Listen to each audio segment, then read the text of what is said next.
On 9th September 2015, Queen Elizabeth II became Great Britain's longest-serving reigning monarch at 63 years and 7 months. She beat the previous record set by her great-great-grandmother, Queen Victoria. Her father, George VI, passed away in the early hours of 6th February 1952, but at his time of death is not known. The Queen was on holiday in Kenya, by the way, as a princess when she took over the crown.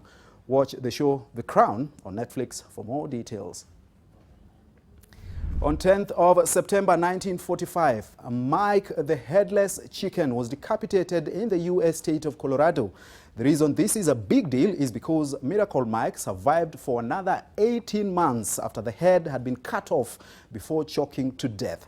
Although the story was thought by many to be a hoax, the bird's owner took him to the University of Utah to establish the facts. It was determined that the axe had missed the jugular vein and a clot had prevented Mike from bleeding to death. Quite mysterious.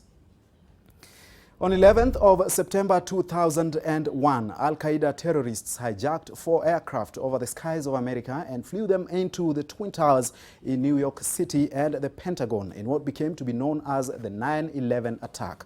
The attacks shook the world. It remains the deadliest terrorist incident in history in which almost 3,000 people died. In response, the U.S. launched the War on Terror, hunting down Osama bin Laden, who was eventually found and killed in Pakistan in 2001, and former President Barack Hussein Obama holds a record for that. On 13th September 1989, South African Archbishop Desmond Tutu led the biggest anti-apartheid protest march in South Africa. Tutu led about 20,000 people of all races into the downtown streets of Cape Town, carrying the flag of the outlawed African National Congress and banners openly criticizing the government. The peaceful mile-long march was watched from afar by authorities, but none attempted to intervene. Such a great man.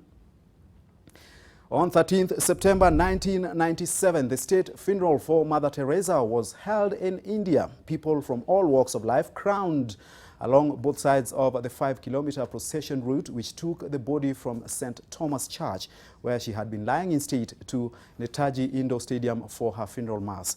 Honored in the Roman Catholic Church as Saint Teresa of Calcutta, she was an Albanian Indian Roman Catholic nun and missionary. The Nobel Prize winner died of heart failure aged 87.